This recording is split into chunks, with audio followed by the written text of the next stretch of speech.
views and opinions expressed in this program are those of the participants and do not necessarily reflect the views of BronxNet or the program underwriters. And hello, welcome to Open, the show that opens the Bronx and the rest of the world right to you. I'm Darren Jaime. Today we're going to update you on what's happening in and around our borough. Coming up on today's show, we'll discuss the Kalief Browder Foundation, criminal justice reform, and more with President Akeem Browder. Afterwards, City Limits is launching Mapping the Bronx, a newsletter all about housing. I want you to stay tuned because we're going to learn more about it. And then next, we'll learn more about WanderDot, a sustainable resource for cultural sharing by communities for communities. And after that, Epiphany Sports is an up-and-coming sports platform in our community. Stick around to learn more. And then 31 Agency is hosting a pop-up event that you certainly don't want to miss. So stay tuned, because all of this and much more is heading your way, because right now we're officially open.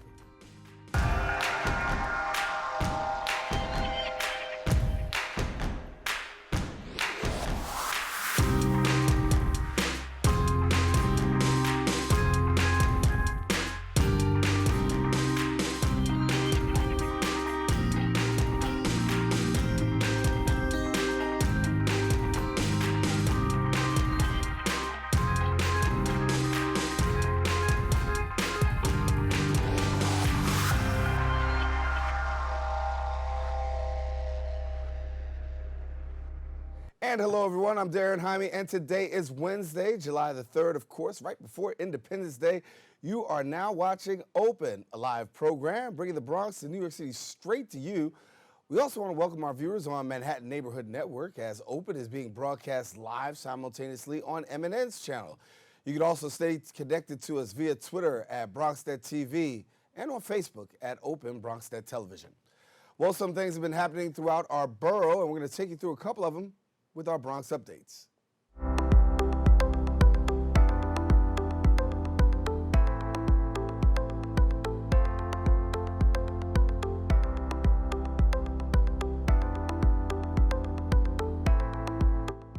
The MTA recently held a meeting to draft its plan for the much anticipated Bronx Network redesign plan. Our BronxNet correspondent Kibben Aline has a story. Major changes are set to come to the MTA Bronx bus services by the end of 2019. The MTA plans to improve, reroute, and discontinue services on over 40 buses that affect several communities in the Bronx. One of those communities is Co-op City, where District 12 Councilmember Andy King and concerned Bronxites held a meeting hoping to stop the changes coming their way. We've learned that Section 5 will be cut off from all buses. The 6 buses that come here, only one will continue to come. We're trying to understand what it was you're thinking without talking to anybody in Co-op City. Now, the public is talking. One Bronxite says the redesign will make daily transportation difficult for her family. I don't think that's most effective for the residents, especially, I have a disabled child. I mean, it's a challenge for him when it's a lot, when we're getting on overcrowded buses already. The MTA plans to have what they call the final plan by September 2019. If you're interested in getting your voice heard about these changes, you can attend the open house held by the MTA at River Bay Corporation from 6 to 8:30 p.m. on June 27th. Reporting for BronxNet, Kibben Aline. And thank you, Kibben. The second annual Bronx Book Festival took place, promoting literacy to Bronx families. We'll take a look at that right now. In an effort to promote literacy and a love of reading, organization The Bronx is Reading hosts their second annual Bronx Book Festival at Fordham Plaza. The festival honored furthering the connection between the world of books and the Bronx, a connection that was there but needed more visibility. I'm just trying to make the, literary and publishing scene in the Bronx more visible. It already exists here. I'm just trying to cultivate it. With Barnes & Noble closing in 2016, the Bronx was without a general interest bookstore, making it the only borough in NYC without this resource until this year. The Bronx is Reading helped fill this gap for festival goer and Bronxite Esther. And it's cool that you don't have to go all the way to Manhattan or all the way to Brooklyn or leave the state, that you can just be in your borough that you live in and be able to attend something like this. Founder of the Bronx's Reading, Ceresia Fennell, knows all too well the importance of highlighting reading to younger audiences, being a mother of a 9-year-old herself. We really, really need to, enrich our children's minds so that they can grow up to be wonderful, independent individuals who can read and write. To stay updated with the Bronx's Reading, you can visit their website, thebronxisreading.com. Reporting for BronxNet, Kibin Aline. And thank you, Kib. And that's all for our Bronx updates. We are taking a quick break, but we do have more open coming up right after this.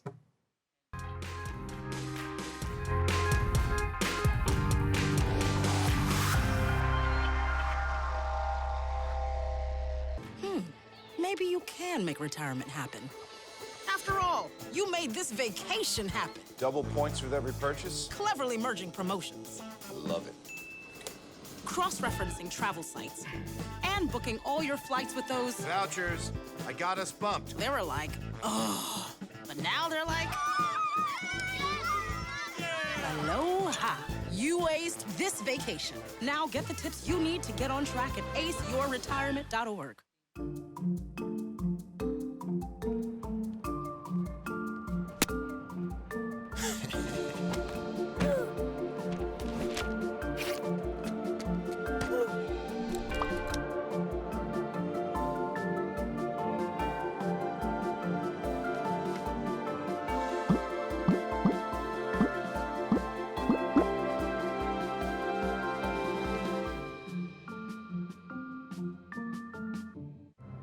Behold, the angry giant. Behold, the angry giant. Behold, the angry giant. Behold, the angry giant. It only takes a moment to make a moment. Take time to be a dad today. Open up your books to page 360. Did you just look at your phone while you was in class? You played yourself. Talking about inspirational quotes. You gotta believe in yourself. Don't ever play yourself. The key is to make it, so make it. Louise, can you give me an example of an inspirational quote? Don't play yourself. The key is to make it. And who said that? I did. Now that's a major key alert. Learn the real major keys to getting to college at getschool.com. Welcome back. Closing Rikers, ending solitary confinement, advocating and spearheading mental health initiatives, as well as pushing for legislative change to our criminal justice system. Well, these are just some of the many challenges our next guest is taking on since the tragic passing of his brother, Kalief Browder.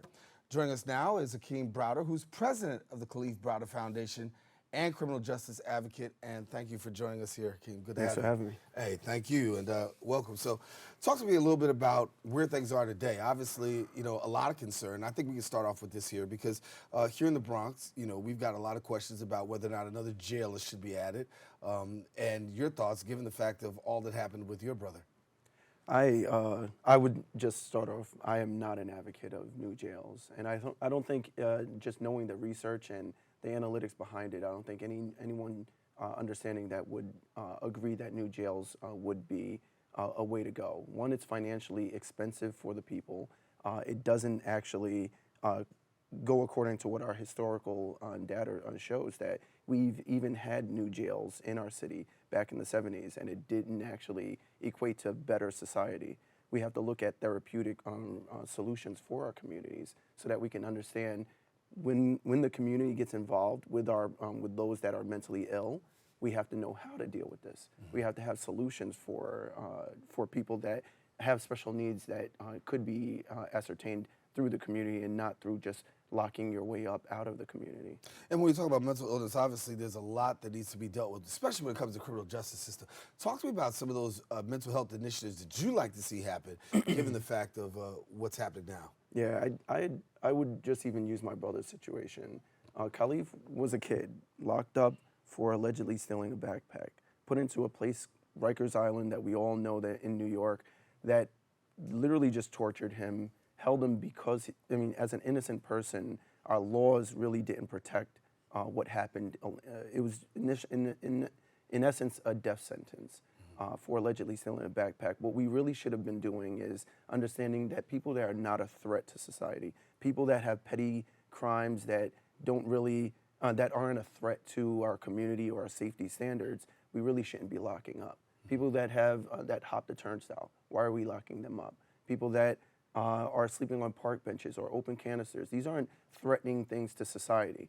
But if we understood that consistent behavior of these petty crimes are not something also to be locked up, then what do we do as solutions? Solutions really look like in our community where you allocate funds to community-based organizations that are doing this work in our neighborhoods.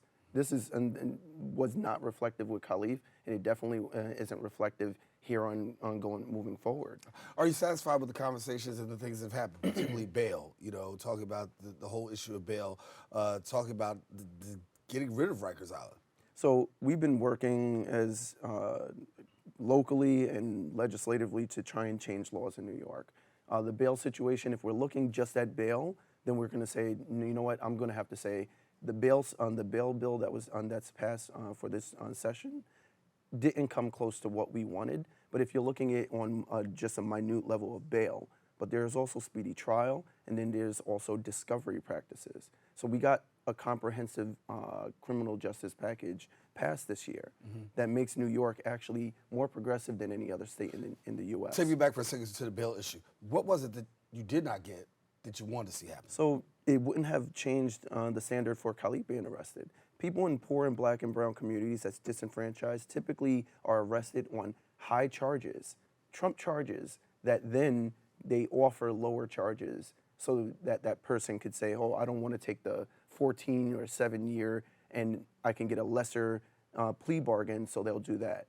What we need is actual charges. So Khalif, he was arrested on robbery and a third. That's a violent accusation. The bail bill doesn't cover for non-violent alleged felonies when given as a violent charge. So Khalif would have never even fell into that bill, this bail bill. Now, accurately charging our youth or young adults or adults for the charges that they're assessed with, that would have been something different. But until that person takes that plea bargain, they are still considered, like Khalif, would have been a robbery and a third, in essence.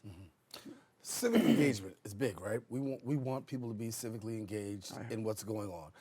But there seems to be a little bit of an apathy. I don't want to say a little bit, a lot of an apathy when it comes to civic engagement. Why do you think it is? Is it because there's no faith in the system, or do you think that people just really don't want to be actively involved? No, you know what? I just speaking in the Bronx, we need a victory, and in order to get it, and what I mean by a victory is when we actually use our votes and or vote for someone that we want in office.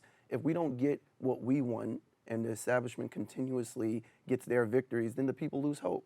I think New York has lost hope in our voting structure, or at least lost hope in those that we want to put in office, like Jamal Bailey in the Bronx. He's a great senator. We need more people like him, AOC, who we helped put in office. We got victories, or small victories that lead to big results.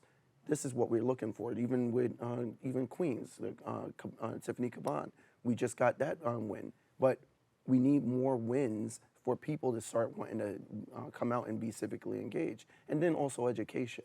It's not just one area of, that we have to do more help with.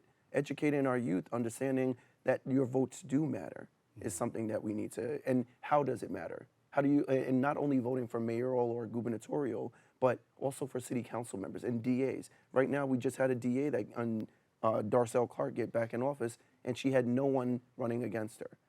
We didn't. There was no voting, and there was no real vote that was necessary. She could have won with one vote, but we don't have hope for putting someone in office if we're not educated about the process as well. So let me ask you this question: that when you talk about, particularly the Bronx DA, were you satisfied? Are you satisfied with how she's been operating? I can't curse, right? No, I'm absolutely not. I mean, she's consistently. Well, one, she was the judge on my brother's case. That right there just tells me I'm not going to be in favor of her. She purposely allowed to, or saw Khalif over 30 times in court and did not actively step up and say, what's going on here? But Khalif is not the only case that happens like that. The Bronx is really being downtrodden by the criminal justice system. And judges like her, when she was in office, continuously allow for our people to sit in jail and linger while they're fighting for their case to be heard, also fighting for their life while in places like Rikers. She really shouldn't be in office, in my opinion. Darcel Clarke has never actually served her community in a way that says equity and justice will be preserved. It's always about getting a felony conviction and being tough on crime. And yet, this is what we have for the next 4 years. At least there's term limits now, though. Talk to me about the foundation, Khalif's Foundation. Obviously, you guys are doing some great work. His death actually struck a nation. And so talk to us about what has happened subsequently and where you guys are with the foundation.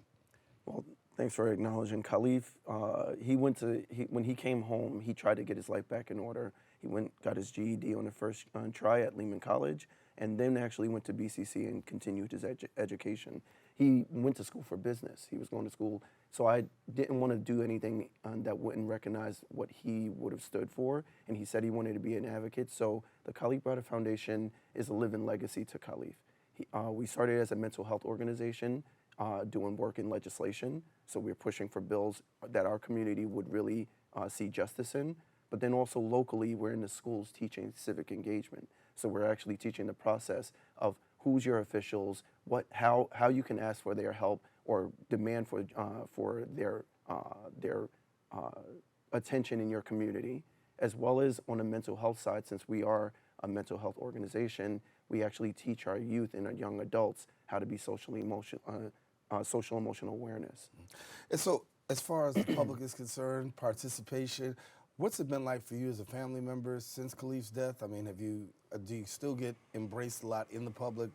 We know for a while celebrities were even coming through and really talking to you and sharing. What's it been like for you since that time? Actually, Khalif isn't the only loss that my family suffered, and this is for a lot of families. My mother passed because of what happened to Khalif. She died of a heart attack. That was a broken heart because of what happened to Khalif.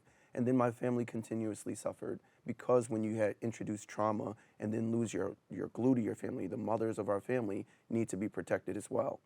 But the public has become like family to us. They've given us the support that we needed. They've given us the attention. Khalif literally said, I just want people to hear my story.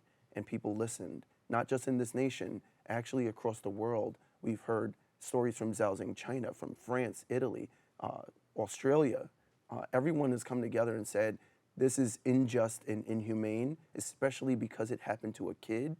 And that's where they're saying, when our vulnerable are impacted in a way that a death sentence in essence was given to Khalif for allegedly stealing a backpack, we need to change society.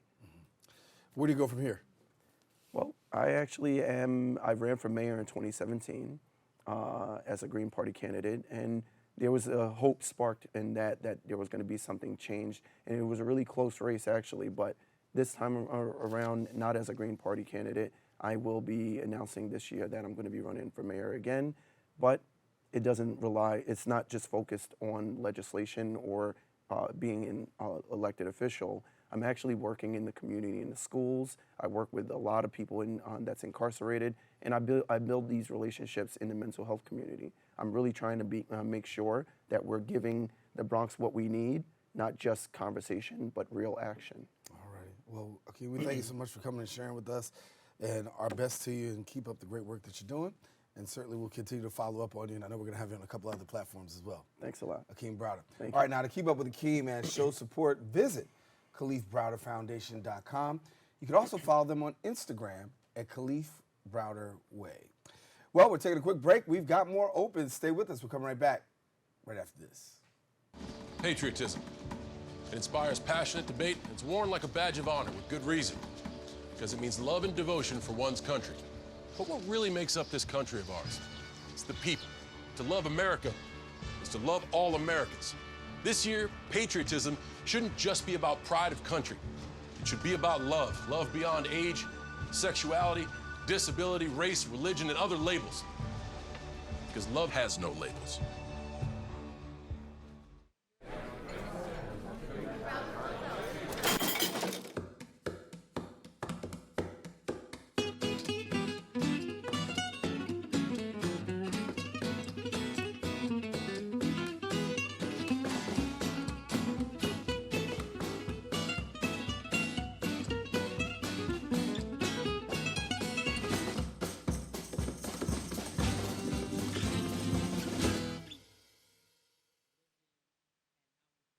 Well, Thomas, you've got prediabetes. But with more exercise and a change in diet, it can be reversed. I've tried exercising. It just makes me hungry for bacon. I love bacon, too. And who really likes to exercise? Not me. Me neither. Nobody. So we're good? What?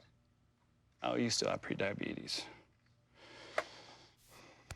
Big time. So, I'm kind of new here, but I've noticed a trend. My human does this funny thing where she goes around and gets all my toys, and then she hides them in that basket by the door. You know, but it's always the same basket, and it's always in the same place. And then she acts so surprised when I find them, but, you know, she's putting them in the same basket. Again. It's like, hello? That's where you put it last time. You were the worst at hide and go seek.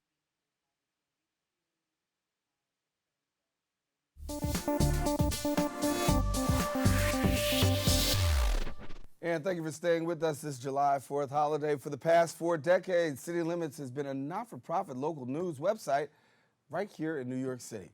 Now, in order to help locals understand affordable housing, developments, and rezoning, as well as tenant rights, they've recently launched a newsletter solely dedicated to housing.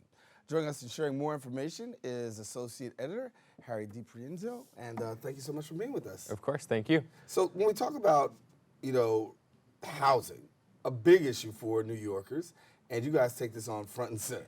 Yes, yeah, so that's been City Limits' kind of focus for the past 40 plus years. And just a few weeks ago, we launched a newsletter called Mapping the Future. And each week, we're aiming to be a source for New Yorkers, residents of the Bronx, to understand housing, understand the forces behind the housing that's getting built, and the issues they're having with housing potentially, and be more civically engaged around in the planning process, and as tenants, be more empowered, to kind of get what they need. When we talk about housing, obviously one of the biggest issues we have here in the Bronx, across New York City, is that of development. And what are we hearing? What do we know about that issue? Sure. So yeah, there's tons of development going on in the Bronx, especially Southern Bronx at the moment. Obviously, the city is hoping to build more affordable housing, but the plan for that is kind of is contested. There's a huge question of affordable for whom in the mayor's housing New York plan. And obviously a huge part of that is the rezonings. So we're covering the Southern Boulevard rezoning, that's kind of up next in the Bronx pretty closely. And just last week, I think, a group, Take Back the Bronx, was pretty vocal, expressing their opposition to the city's process around that, because the process doesn't explicitly include a study of the racial impact of rezoning. So we have a great story up right now about whether and how the city should be studying the racial impacts of rezoning, and therefore and obviously what that means in terms of like what's getting built, and how what's getting built will affect tenants and existing residents in neighborhoods such as around Southern Boulevard. Right. So you guys got this newsletter, and obviously it's new and it's out there. Talk to us about what we can see in the newsletter coming out. Yeah. So each week we're featuring news from around the city. There's tons of it actually, and there's a lot to keep up with. So we're covering the rezoning processes. Right now there's one, the Bay Street rezoning just passed. That's in Staten Island, and that's that's going to kind of transform the neighborhood there. But we're also keeping a close eye on what's happening with NYCHA and the city's plan to repair and transfer to private management many of the NYCHA properties around the city. And then, of course, the rent laws and what that means for tenants in the close to 1 million stabilized properties. Yeah, what kind of feedback have you gotten with the new rent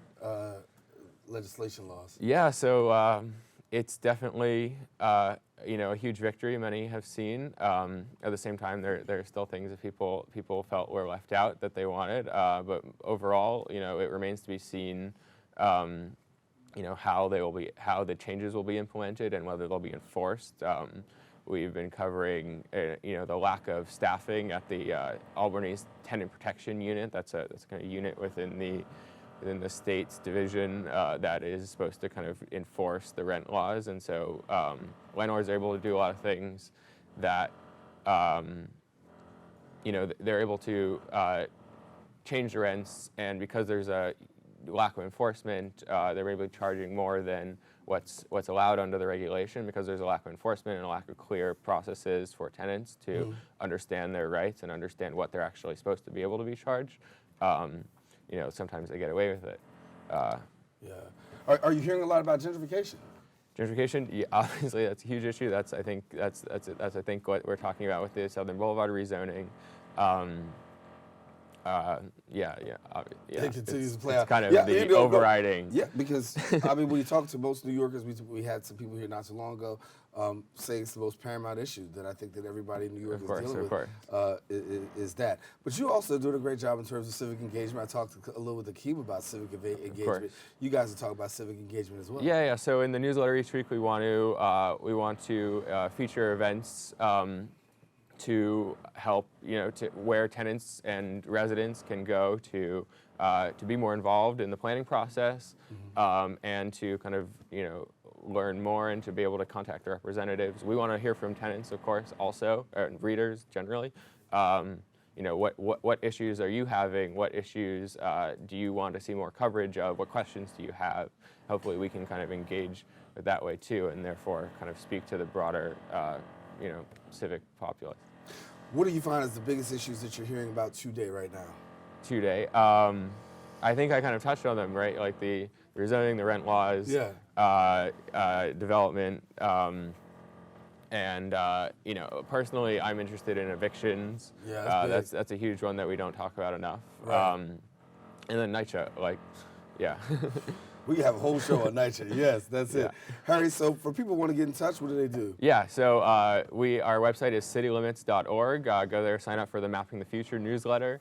And if you want to get in touch, you can email me or just the City Limits. There's a contact page there. It's editor@citylimits.org. All right. Well, Harry, thanks so much for coming and sharing with us. Of course, Associate Editor for Engagement and Social Media at City Limits. Thanks so much. much. All right. Now, listen, for more of the latest housing news and more issues surrounding the city, visit citylimits.org and follow them on social limits at City Limit News. Don't go anywhere. We've got more coming up after this.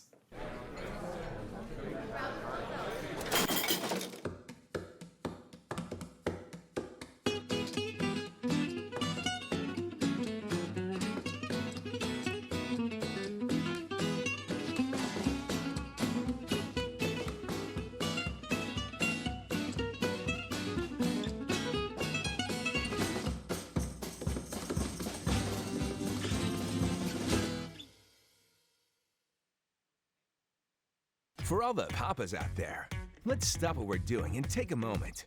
A moment to be with our kids. They can be loud moments, goofy moments, sporty moments, dorky moments, kooky moments. Moments where we talk or walk or just hang out. It doesn't really matter. They all count, because every time dads take a moment to be with their kids, well, it's pretty momentous. So let's all take a moment to make a moment today.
So, I'm kind of new here, but I've noticed a trend. My human does this funny thing where she goes around and gets all my toys, and then she hides them in that basket by the door. But it's always the same basket, and it's always in the same place. And then she acts so surprised when I find them, but, she's putting them in the same basket. Again. It's like, hello? That's where you put it last time. You were the worst at hide and go seek. How can I help my daughter with her reading? Searching for help with Dachshund Reading. No. Let me try. Sarah's bright, but when she's reading, she has trouble sounding out words. Playing world music. What? I give up. Wait, I was trying to show you how Sarah feels every day. Frustrating, isn't it? Redirecting to understood.org. Join parents and experts at understood.org, a free online resource about learning and attention issues to help your child thrive.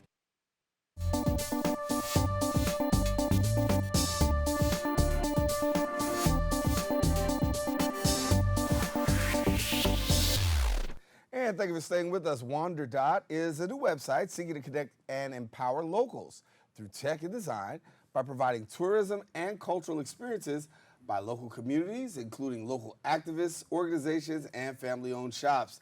And here with more information is Bronxite and founder of WanderDot, Brian Feliz. Thank you so much for joining us. Thank you for having me. Hey, good to have you. Congratulations. Thank you. Yeah, so, you've been doing the work for a long time, right? Yeah, pretty much. So talk to us about WanderDot. Okay, so WanderDot is a platform for culture sharing by communities, for communities, local communities, that is. I've been working on it for several years now. Myself, I'm a traveler. I love to travel. You a traveler? Do you like traveling? Of course, so yeah. All right, so yeah. Much. So I love to travel, and my thing is when I first started traveling abroad, I started to, because I'm from the Bronx, Bronx thing, it was always easy for me to connect with locals in other cities and stuff. Like, other than just going to a hotel, I would like to stay more locally and connect with people that live there and try to find out about, what's life like and stuff. Right. And as I started to do that, I started to get stories and from all throughout about just the impact that gentrification is having globally, on a global scale. We're dealing with it here in the Bronx. New York City is going through it. And we oftentimes feel like we're alone here, but I can tell you from traveling, it's a global phenomenon and it's happening all over the world.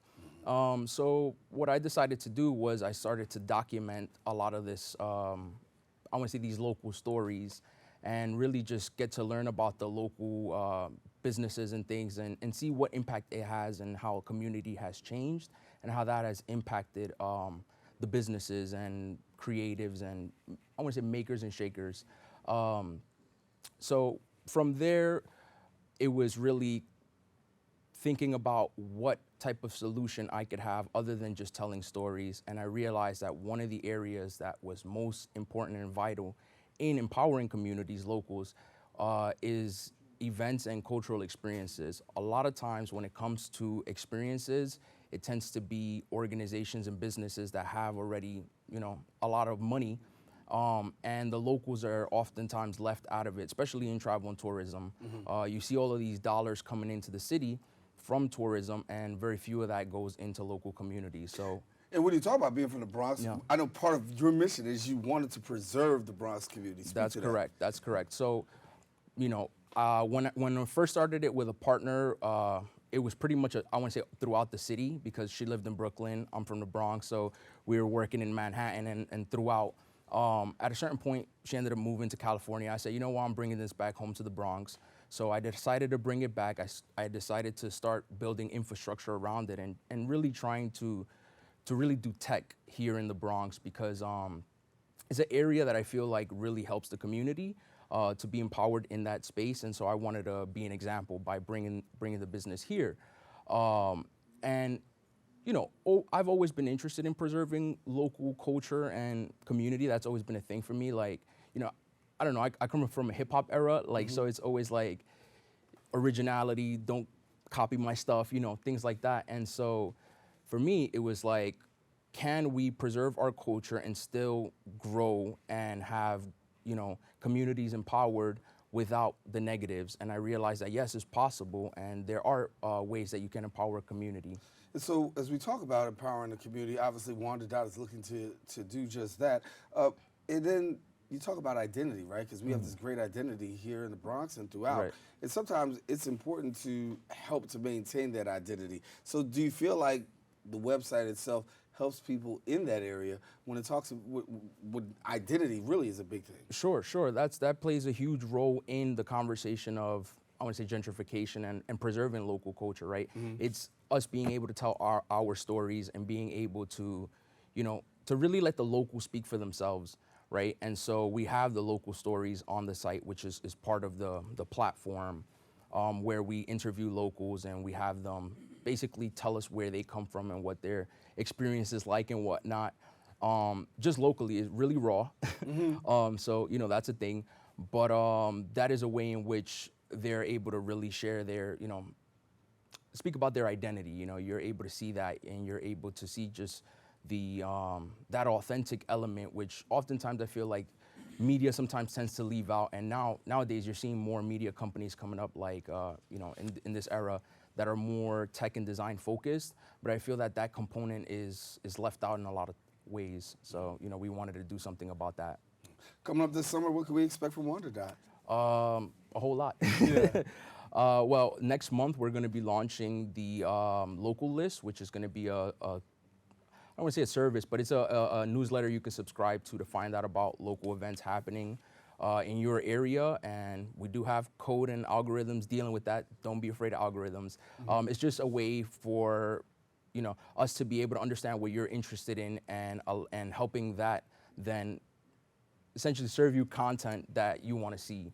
Because we're interested in connecting you, the local people, to the things that you're interested in, and hoping that you get a little bit more involved in your community. And talk about this, because there's this great disconnect, right? Technology creates this disconnect sometimes in the divide. Some people just are afraid of it and don't want to do it. But I know that you're doing some great work in terms of trying to bridge that gap and bringing tech and technology to organizations. Yeah. So, okay, I'll give you the example with the local events and experiences, that's I'm gonna say our main service on the platform.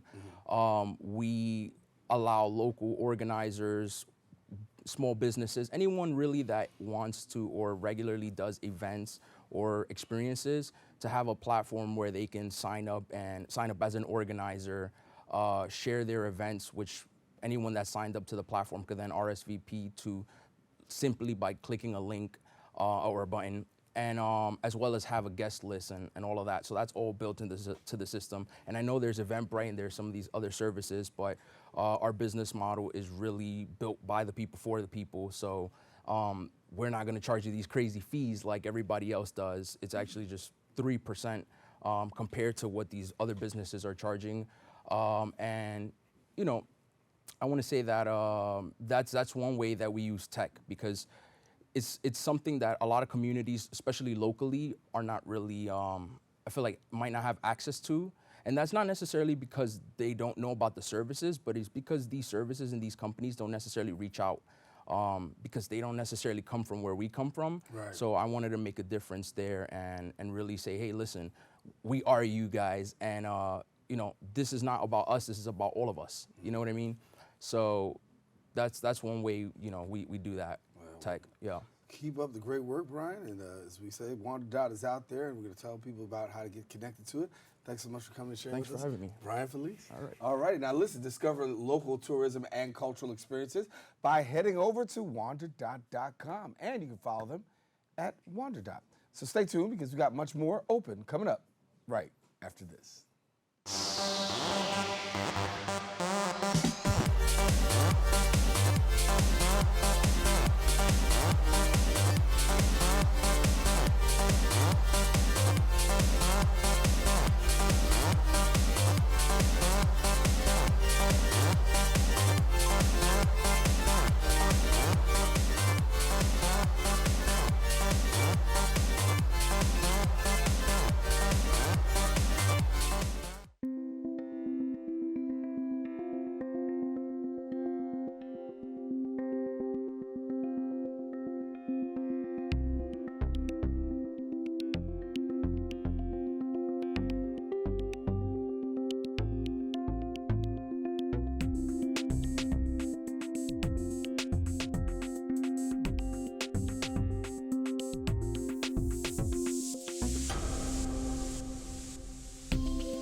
Well, I need this next segment in my life. Epiphany Sports is an up-and-coming sports platform for urban communities, aiming to get off the youth off the streets. And here to tell us more about is the CEO of Epiphany Sports, Sam Rivera. And good to have you. Good to be here. Thank you. Yeah. I said I need this next segment because, basketball season's over. And so, everybody's still talking, but there's a lot of talk. Free agency's getting ready to happen. Yeah. But when it comes to basketball, obviously, there's a passion that you have, and particularly connecting young people through basketball, and you do that with Epiphany Sports. Yes, sir. So what I'm trying to do is I'm trying to create a path or a platform for guys that don't know how to get their game out there. So I've been pursuing a career in basketball for quite some time now. Due to injuries and lack of know-how how to get my stuff out there, I wasn't able to make it. But I was able to pursue and work and grind, and I got connected in all platforms. So coaching, training, officiating games, organizing tournaments, all that stuff. I was able to just network and get a hand in anything you can think of basketball. So using these connections, I'm trying to create a platform for young adults, young teenagers, even AAU programs that are with the fifth graders, fourth graders, on how to get their game out there, how to get scouted, go overseas, play even pro, semi-pro. So over the years, I've been able to, like I said, get connected to NBA players, D-League players, overseas, and we've been even able to get some guys from the Bronx overseas playing on, around the world. So basketball can eventually pay your bills if you work for it, you know what I'm saying? So exposure is key. Yeah, exposure. So talk to us about the exposure piece. So now one thing is a lot of high school players or college guys, they don't know where to go. Like if you play in the Bronx, like some schools are more prestigious than others. So some schools, they do great jobs scouting and finding guys to like let's say a St. Ray's. There's a lot of guys that went pro or overseas that played at St. Raymond's High School that's here in the Bronx. But there's other high schools that whether they be Division II, Division III, where, they don't really get the exposure that they want. So after they finish high school, they don't know where to go afterwards, or whether it be a community college, which also is on a smaller level compared to like a big D1, D2 school, they don't know where to go. So what I've been able to do, just this past June 2nd, I've put together a group of 20 guys, and we played at Barclays Center in front of a big crowd. So that's one of the things I've been working on, and basically is the emphasis of Epiphany Sports. What we're doing is bringing all this talent together, forming teams. We're gonna do showcase games in front of large audiences. Being that I've been able to connect with agents and agencies that send people overseas, NBA trainers, NBA scouts, agents, all this stuff, we'll have them there, and it'll create an incentive for these guys to play hard and show the world what they got. So if we can get, a crowd of, a couple thousand people and all this, because what I'm trying to do is keep them focused playing ball. Right. Like I said, when they don't know where to go afterwards, they end up going, especially where we're out here in the Bronx, it's easy to get lost in the wrong crowd. So when we have these people here and these connections and all these guys that can help them go, further with their basketball career, it'll help them keep focus on basketball instead of going somewhere else. And with that being said, like with a large audience, I can help them get paid playing ball, whether it be, going overseas or just dunking for a commercial. Like, Right. we've been connected. We've been able to connect with all aspects. So, and even for those people who may not play at the highest level, right? You also do something for ball players who just want to just be able to play. And so, you just create this thing like, having solace as a basketball player. Yeah, so basketball can be therapeutic. Very much so. Yeah, basketball is therapeutic. It can also break your heart, but with Epiphany is, we have this showcase thing going on where we create a platform for all these guys. But moving forward, we got recreational leagues coming, AAU tournaments, basketball camps, basketball podcasts, basketball blogs, everything you can think of basketball, basketball brand, clothing, gear. Everything you can think of basketball, and that'll create like you said, for the guys that might not have that talent or might not play at that high level, that'll also create jobs and stuff like that for these guys that have a passion for basketball, whether it be writing, whether it be just coaching, training, just working out, or just playing ball every weekend at a gym with good guys, you know. So do you answer? So let me ask you: do you have the answer to my problem? Like, I came back after playing 4 years in Spain, and I need to get a job, but it became a hard transition. Yeah. After saying, listen, I've had a successful basketball career. I know it's over now. Now I gotta go to work. Yeah. but I almost had to do that almost by myself. Yeah. But I think you're talking about it in some kind of ways that even for those ball players, there's something there for you too. I actually do have a couple guys that went overseas. One that played in Germany. One is in Indonesia right now, coming back. Mid-July should be coming back. I got a guy that played in the G League. I got a guy that played in Lithuania. I got a lot of guys, you know. And when they come back, they don't, like you said, like it's tough. Now I got to go back to work. It's hard to acclimate. Yeah. So one of the main things with the Showcase League, right, is we'll eventually start selling tickets, right? At the Barclays, at the game that we did at the Barclays on June 2nd, we created, it was a nice turnout, and we sell tickets.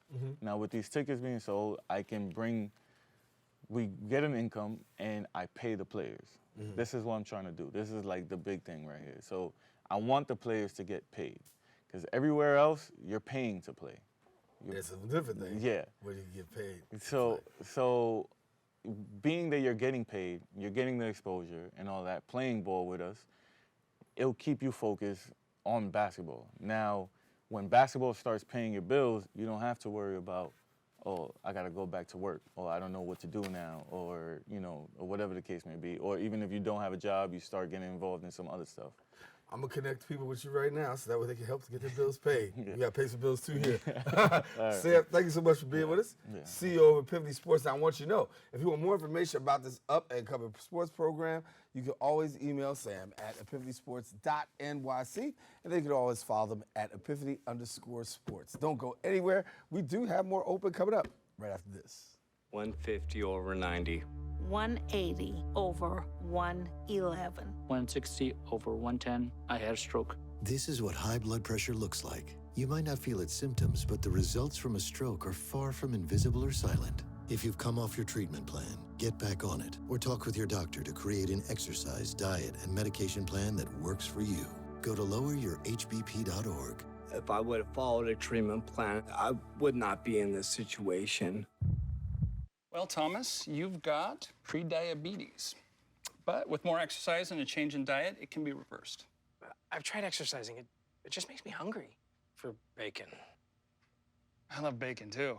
And who really likes to exercise? Not me. Me neither. Nobody. So we're good? What? Oh, you still have prediabetes. Big time. You think getting dumped by text is harsh? Try getting dumped by a tennis ball.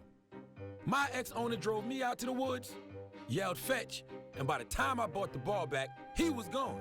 Yeah, I was pissed. But the folks at the shelter helped me let go of my anger. I learned coping skills, like taking it to the hole. Boom! Now I'm ready to fetch again. But how about I throw and you run and get it? We are there, day one, with baby names and a gift that lasts a lifetime. We are there as you grow, protecting you and those you love. And we are there as you start your next chapter. We are with you through life's journey. We are Social Security, securing today and tomorrow. Get to know us at socialsecurity.gov. This video produced at U.S. taxpayer expense.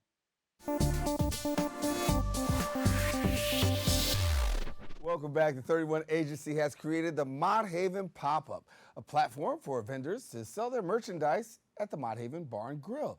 And joining us now to discuss the upcoming event is Mott Haven Bar and Grill owner and 31 Agency founder Rosa Garcia. Good to have you. How are you? Oh, I'm glad. I'm good. All right. I think I'm making it today.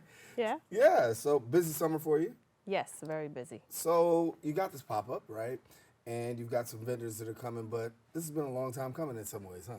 Yeah, when I started 31 Agency, I was doing panels, and then I decided to do merchandise, and I taught myself how to print my own merchandise. And by doing pop-ups, I realized that people were charging too much for the tables for the vendors, $150, $200 for a table. These are people that don't have a storefront. So I said, you know what, I have a restaurant. Why not allow them to use my space? And for a small fee, we could sell. And for the last 2 pop-ups, I had over 20 vendors. And my third will be on the 14th. And hopefully we have a nice market under the bridge that I'm working on. Wow. Well, talk to us about this because, yeah, it's right under the bridge. Yes. Great location. Yes. And there are a lot of great small talent. How are you able to put your hands on them? I mean, I put on Instagram, social media, looking for vendors. And surprisingly, I have so many people on a waiting list that is just unbelievable. I can only do 20 at a time. I have a limited space of sidewalk outside and only about 12 on the inside. But I'm very surprised that everybody wants to be part of it. And in addition to being a restaurant owner, here you are with 31 Agency. Yeah. A lot going on. How do you keep the balance? I don't think I have balance. I'm just a robot. I just keep going, you know, until I stop. But my battery has been fully charged this whole time. Again, I just want to be able to use the platform that I've been giving with the restaurant to just help other people sell their merchandise. And if I have the space, why not use it? Right. And inside the restaurant, I mean, obviously, in addition to eating, though, yes, I've been to events that you have there too. So it's also doing it on the inside as well. Yeah, my back room holds about 65 to 100 people. So I do panels, we have birthday parties, we have meetings, everything. You name it, you could have it in the back room. Yeah. So for a community platform, obviously, people can be a part of this and take part in this pop-up. So if you want to be a part of the pop-up, in the future, you got to contact her, but talk to her, talk to how to find me? Yeah. All you have to do is go follow me on 31 Agency on Instagram. Send me a DM. The next one for the 14th is completely booked. However, I'm working with the 40th precinct. Hopefully, I could get a permit and I could do a market. So I would like to do something really big where over 50 vendors, hopefully by the end of July, beginning of August. So send me a DM. And my advice is, what I would like to do is, on the 14th, to make it fair for everyone, if the vendors show up to this pop-up on the 14th, bring your business card. I'm going to put it in a nice bowl, and I'm just going to select the vendors for the following pop-up shop. Oh, just like that? Yeah, that way the people that send me a DM, you know, don't have first dib. It will be the ones that actually show up, because you need to support it if you really want to be part of it, too. Right. And you're creating this, like, you know, this line of support. Yes. And a lot of people are, you know, really jumping on. Are you surprised by the amount of turnout that you get? Are you surprised by the fact that people are just really, like, locked into wanting to get their business off the ground, showcasing their stuff, and really coming forward? I'm always surprised about the support and the following that I get on social media. I'm not surprised that they want to, like, sell their merchandise, because that's what I want them to do. I want to create a platform where it's easy for them. I already have the foot traffic, because my brunch on Sundays is very busy. It's from 11 to 5. And for my customers to come and see them selling their merch is already easy for them to get their merchandise sold. So, let you know, July 14th from 12 to 5, we're going to tell you in a second, is going to be the next pop-up. People are invited to come out and be a part of the next pop-up. Of course, if you're a vendor, what kind of advice do you have for people who really want to, you know, get their business off the ground? Everybody has these grand aspirations, right? But in doing this pop-up, it's almost like giving you a platform to get you to get there. Yes. I think you just have to have confidence in yourself. I mean, when I started 31 Agency, like I said, I just started doing panels. And then I taught myself how to print my own merchandise. I know how to make vinyls. I have my own printing machine. I print my merchandise at home. So it's all about believing in yourself and just doing the homework. And getting it done. That's the question. Listen, I do everything. She works very, very hard. Is there something in the future that you are looking for the summer? I mean, you got great summer plans, great summer aspirations. For the summer, I want to do a pop-up market. I want to shut down the 3rd Avenue Bridge. I want to have no cars parked anywhere, and I want to just have a bunch of vendors selling their merchandise out there. I think it's a great community, and to have that area, I will get it done. You're gonna have no fear. Rose is here. She's gonna get it done. But people don't know about 31 Agency. With 31 Agency, I started it in 2017. It's just about reminding people to just be themselves, to think outside the box, really believe in who you are, stop trying to be someone else that you're not. And it's all about making sure that you get the right affirmations.